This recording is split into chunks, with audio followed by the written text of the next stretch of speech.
नमस्कार। दिन भर की बड़ी खबरों में आपका स्वागत है। मैं हूं दामिनी। इस बुलेटिन में आज बात होगी महामारी पर पीएम मोदी के महामंथन की, ममता के पीएम मोदी से तीखे सवालों की, जानेंगे कि क्या है किसानों का नया प्लान और छात्रों के विरोध से पाक पीएम क्यों है परेशान। और बुलेटिन के आखिर में बात देश में बिगड़ती अर्थव्यवस्था की। लेकिन तमाम बड़ी खबरों से पहले एक नजर सुर्खियों पर। महामारी के इलाज के लिए डीसीजीआई ने जाइडस कैडिला की यूराफिन के आपात इस्तेमाल को दी मंजूरी। ये एक एंटीवायरल दवा है जो संक्रमण के इलाज को और सुविधाजनक बना देगा। महामारी के बीच राहुल गांधी ने केंद्र को आड़े हाथों लिया, कहा आईसीयू, ऑक्सीजन और वैक्सीन नहीं है और सरकार की प्राथमिकताएं अलग। न्याय मित्र के पद से हटे हरीश साल्वे, सुप्रीम कोर्ट ने कहा बिना आदेश पढ़े हम पर लगाया आरोप। स्वास्थ्य मुसीबत के मामले में अगली सुनवाई अब 27 अप्रैल को। हरीश साल्वे नहीं बनेंगे न्याय मित्र। होंडा कंपनी का बड़ा फैसला, अब सिर्फ इलेक्ट्रिक गाड़ियां ही बेचेगी। कंपनी की कमान संभालने के बाद नए सीईओ तोशिहिरो मिबे ने की पहली प्रेस कॉन्फ्रेंस में घोषणा। और गिरावट के साथ बंद हुआ शेयर बाजार। सेंसेक्स 202 अंकों की गिरावट के साथ 47,878 के स्तर पर हुआ बंद। निफ्टी 64 अंकों की गिरावट के साथ 14,341 के स्तर पर हुआ बंद। सुर्खियों के बाद बात आज की बड़ी खबर की। देश में लगातार महामारी के गंभीर होते हालात पर पीएम मोदी ने कई राज्यों के मुख्यमंत्रियों के साथ बैठक की। इस दौरान बढ़ते मामलों पर काबू पाए जाने की रणनीति पर चर्चा हुई। वहीं बैठक में दिल्ली के सीएम केजरीवाल ने महामारी को लेकर पीएम से तीखा सवाल पूछा। तो क्या कुछ हुआ बैठक में, देखिए इस रिपोर्ट में। भारत इस वक्त दुनिया में महामारी का एपिसेंटर बन चुका है। बीते 2 दिन में भारत में 6 लाख से ज्यादा नए केस आए। गुरुवार को 3,15,000 महामारी के केस आए, जबकि आज का आंकड़ा 3,30,000 को भी पार कर गया। देश में महामारी के कारण हालात बेकाबू हैं, स्वास्थ्य व्यवस्था चरमरा गई है और मरीज दर दर भटकने को मजबूर हैं। इस बीच प्रधानमंत्री मोदी ने कई अहम बैठकें की, जिसमें प्रधानमंत्री ने सबसे पहले अधिकारियों के साथ देश की स्थिति पर चर्चा की और ताज़ा हालात को जाना। इसमें प्रधानमंत्री ने अधिकारियों को कई अहम निर्देश दिए। अधिकारियों के साथ मीटिंग के बाद प्रधानमंत्री ने 10 राज्यों के मुख्यमंत्रियों के साथ बैठक की। प्रधानमंत्री के साथ बैठक में दिल्ली के सीएम अरविंद केजरीवाल ने अपनी मांग रखते हुए कहा कि ऑक्सीजन की कमी काफ़ी ज़्यादा है। सरकार को देश के ऑक्सीजन प्लांट को कंट्रोल में लेकर जवानों को सौंप देना चाहिए ताकि सभी राज्यों को ऑक्सीजन तुरंत मिल पाए। अरविंद केजरीवाल ने कहा है कि वो सीएम होकर भी कुछ नहीं कर पा रहे हैं। देश में वैक्सीन सभी को एक ही दाम पर मिलनी चाहिए। केंद्र और राज्य को अलग अलग दाम पर वैक्सीन नहीं मिलनी चाहिए। प्रधानमंत्री मोदी के साथ बैठक में 10 राज्यों के मुख्यमंत्री शामिल हुए, जिसमें महाराष्ट्र, उत्तर प्रदेश, कर्नाटक, केरल, छत्तीसगढ़, राजस्थान, दिल्ली, मध्य प्रदेश, गुजरात और तमिलनाडु के मुख्यमंत्री शामिल रहे। देश के अलग अलग हिस्सों में ऑक्सीजन की सप्लाई की दिक्कत है। दिल्ली, महाराष्ट्र, उत्तर प्रदेश, गुजरात, राजस्थान समेत कई राज्य ऑक्सीजन की कमी से जूझ रहे हैं। अस्पतालों के हालात तो ऐसे हैं कि दिल्ली के कुछ अस्पतालों ने तो अपने यहाँ नए मरीजों की भर्ती करने तक से मना कर दिया है।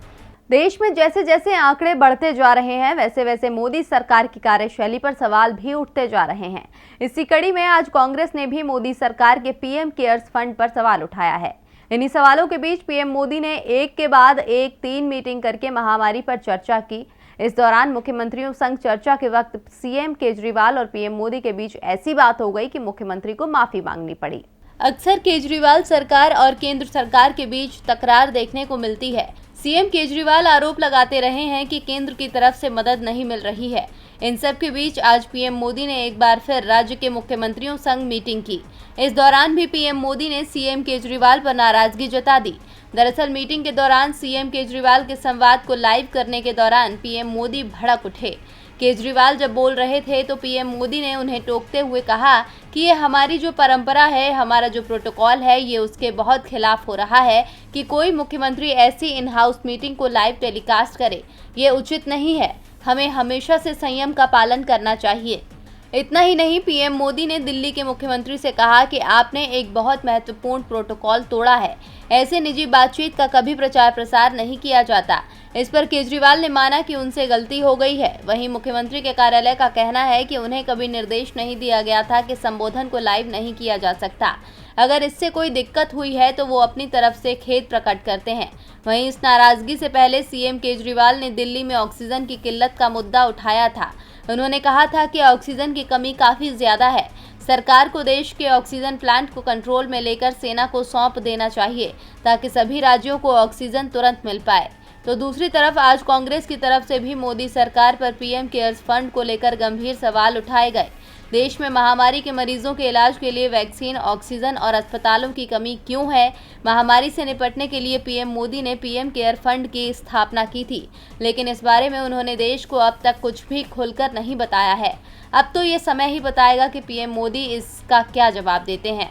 अब इस मीटिंग में भले ही पीएम मोदी ने केजरीवाल के लाइव प्रसारण को मुद्दा बना लिया हो, लेकिन वो स्वास्थ्य मुसीबत को लेकर उठे सवालों से बच नहीं सकते।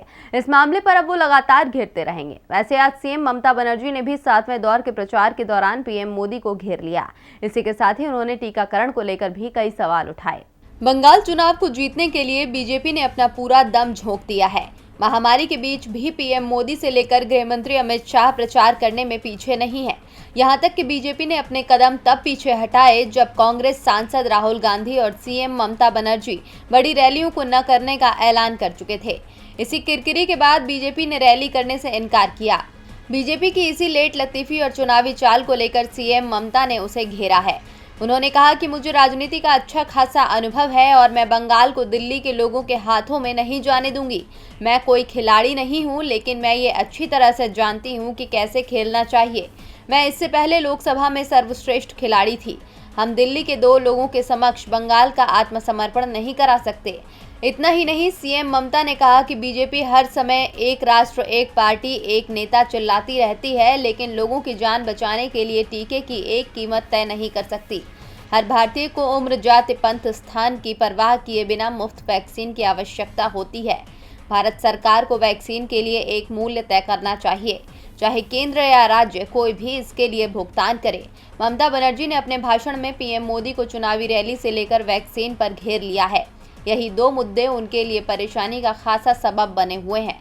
माना जा रहा है कि इन्हीं मुद्दों की वजह से उन्हें वोट के बदले चोट भी मिल सकती है।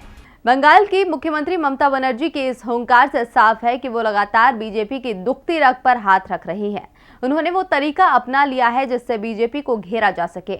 इसी तरह से सूबे में दूसरी विपक्षी पार्टियां भी बढ़ती महामारी के बीच प्रचार की रणनीति को बदलने में जुटी हैं, क्योंकि चुनाव आयोग ने चुनावी रैलियों पर रोक लगाने की घोषणा कर दी है। देश में महामारी से हालात बदतर हैं। यही हाल चुनावी राज्य बंगाल का भी है। ममता बनर्जी ने पहले ही कहा था कि बाकी बचे 3 चरणों में मतदान एक साथ करवाना उचित रहेगा, लेकिन चुनाव आयोग ने ममता के सुझाव को नहीं माना। मगर अब 7वें चरण का चुनाव प्रचार जब लगभग खत्म हो गया और आखिरी 8वें फेज के लिए 29 अप्रैल को मतदान होना है, इसमें 36 सीटों पर वोटिंग होगी। उससे पहले चुनाव आयोग ने सख्त रुख अख्तियार करते हुए तमाम रैलियों और रोड शो पर रोक लगा दी। आपको बता दें कि महामारी के बिगड़ते हालात को देखते हुए ही राहुल गांधी ने सबसे पहले पश्चिम बंगाल में अपनी चुनावी सभा रोकने का ऐलान किया था। इसके बाद ममता बनर्जी ने भी अपनी बड़ी रैलियों को छोटी छोटी सभाओं में तब्दील कर दिया था। कल प्रधानमंत्री ने भी अपनी सभी चुनावी रैलियों को रद्द करने की घोषणा की थी, लेकिन बाद में खबर आई कि प्रधानमंत्री वर्चुअली रैली करेंगे। उधर ममता बनर्जी ने भी वर्चुअल रैली का ऐलान किया। अब देखना होगा कि क्या चुनाव आयोग वर्चुअल सभाओं पर भी रोक लगाता है, क्योंकि वर्चुअल सभाओं को देखने के लिए पार्टी समर्थक कई टुकड़ों में इकट्ठा होते हैं, जहां महामारी फैलने की गुंजाइश बनी रहेगी। अब बढ़ती महामारी के बीच बंगाल में राजनेताओं ने प्रचार का तरीका निकाल लिया है। सभी दल एक दूसरे को कड़ी चेतावनी दे रहे हैं। अब देखना होगा कि कौन पड़ता है किस पर भारी। वैसे तो किसानों ने भी मोदी सरकार को चेतावनी देते हुए अपने आंदोलन को तेज करने की तैयारी कर ली है। किसान नेता राकेश टिकैत ने आज सरकार के खिलाफ जमकर हुंकार भरी, साथ ही बॉर्डर पर डटे रहने का भी ऐलान किया। सर्दी और गर्मी भी जिन किसानों को टस से मस नहीं कर पाई, उन किसानों को अब डर सताने लगा है कि सरकार उनको हटाने के लिए अब महामारी का बहाना लेगी। लेकिन इस बीच बीकेयू नेता राकेश टिकैत गुरुवार को हरियाणा के रामायण टोल प्लाजा पर किसानों को संबोधित करने पहुंचे, जहां उन्होंने साफ कर दिया कि कर्फ्यू लगाकर सरकार किसानों के आंदोलन को खत्म करना चाहती है, लेकिन सरकार की चालबाजी को किसान समझ चुके हैं और किसान धरने को मांगे पूरी होने तक खत्म नहीं करेंगे। टिकैत ने कहा कि सरकार पिछले 4 दिनों से क्लीन दिल्ली की बात कर रही है, लेकिन सरकार ने किसानों को छेड़ने की कोशिश की तो 1 घंटे के अंदर जवाब मिल जाएगा। इस दौरान उन्होंने किसानों में जोश भरते हुए कहा कि सरकार किसानों के सबसे बड़े आंदोलन को कुचलने के लिए सभी हथकंडे अपना रही है। किसान पूरी तरह से एकजुट हैं और सरकार के तरकीबों को समझते हैं। स्कूलों को बंद करके सरकार बच्चों की शिक्षा को खत्म करना चाहती है। हर समय हरियाणा का किसान सहयोग के लिए तैयार रहता है। जब भी किसानों के लिए लड़ाई लड़ने की देश को जरूरत हुई है, हरियाणा के किसान आगे रहे हैं। इसके बाद राकेश टिकैत हांसी में नेता प्रेम मलिक के घर पहुंचे और यहां भी पत्रकारों से बातचीत की। जहां वैक्सीनेशन के बारे में बात करते हुए किसान नेता राकेश टिकैत ने कहा कि अगर सरकार किसानों को टीका लगाना चाहती है तो वो वैक्सीनेशन करे, जिन्हें वैक्सीन लगवानी होगी वो लगवाएंगे। अगर बात समाधान की करें तो आपको बता दें कि राकेश टिकैत ने इससे पहले कहा था कि यदि सरकार आमंत्रित करती है तो नए कृषि कानूनों का विरोध कर रहे किसान वार्ता के लिए तैयार हैं। बातचीत वहीं से शुरू होगी जहां 22 जनवरी को खत्म हुई थी और मांगों में कोई बदलाव नहीं है। वार्ता बहाली के लिए सरकार को प्रदर्शनकारियों का प्रतिनिधित्व करने वाले संयुक्त किसान मोर्चा को वार्ता का निमंत्रण देना चाहिए। किसानों ने मोदी सरकार के खिलाफ अपनी कमर कस ली है। अब देखना होगा कि आगे क्या होगा। वैसे देखना यह भी दिलचस्प होगा कि नए चीफ जस्टिस ऑफ इंडिया कैसे अपनी जिम्मेदारियों को संभालेंगे, क्योंकि आज ऐसे बोबड़े सीजेआई के पद से रिटायर हो गए। ऐसे बोबड़े अपने 14 महीने के कार्यकाल में 90 दिन ही फिजिकल सुनवाई कर पाए। जस्टिस ऐसे बोबड़े की जगह अब जस्टिस एनवी रमना नए चीफ जस्टिस ऑफ इंडिया बनेंगे। वो कल अपना पदभार संभालेंगे, जिनके कंधे पर कई सारी जिम्मेदारियां होंगी। वैसे जिम्मेदारी तो पाक पीएम इमरान खान के कंधों पर भी है, जनता को खुश रखने की। लेकिन उनके एक फैसले से छात्र बेहद खफा हैं। छात्रों ने तो सरकार के खिलाफ ट्विटर पर ट्रेंड तक चला रखा है।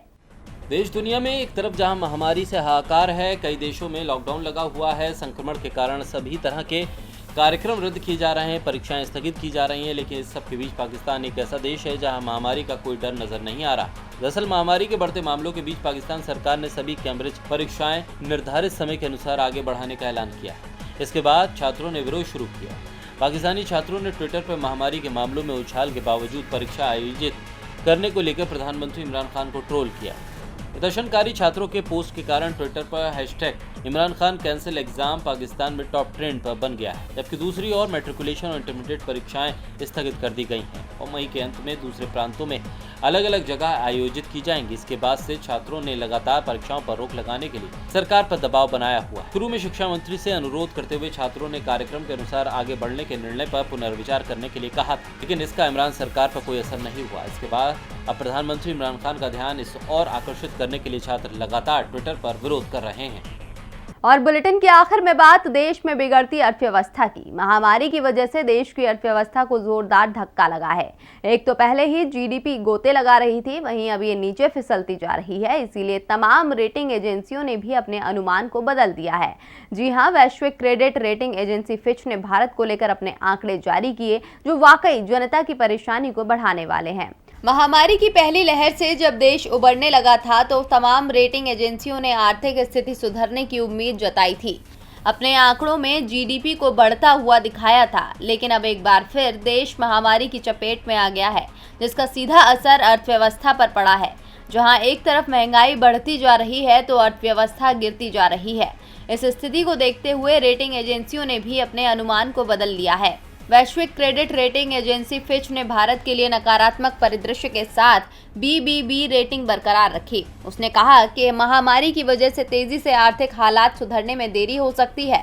फिच ने कहा कि सरकार पर कर्ज का बोझ ऊंचा है, बैंकों की हालत ठीक नहीं है और कुछ बुनियादी समस्याएं बरकरार हैं। आपको बता दें कि फिच ने जिस BBB रैंकिंग में भारत को बरकरार रखा है उसके तहत मध्यम जोखिम होता है। फिच रेटिंग्स का कहना है कि भारत में अब भी जोखिम की संभावनाएं हैं। रेटिंग एजेंसी ने कहा कि वित्त वर्ष 2020-21 में वृद्धि दर में 7.5% गिरावट का अनुमान है। हालांकि फिच ने कहा कि इस स्थिति से अर्थव्यवस्था के विकास का पहिया पटरी से उतरेगा नहीं। अब भले ही फिच ने अर्थव्यवस्था न गिरने की उम्मीद जताई हो, लेकिन हालातों को देखकर कुछ भी कहा नहीं जा सकता। अगर स्थिति दिन ब दिन बिगड़ती गई, रेटिंग एजेंसी को फिर अनुमान बदलना पड़ेगा, जो जनता पर भारी पड़ेगा। और दिन भर की बड़ी खबरों में मेरे साथ इतना ही। देखते रहिए DB लाइव। नमस्कार।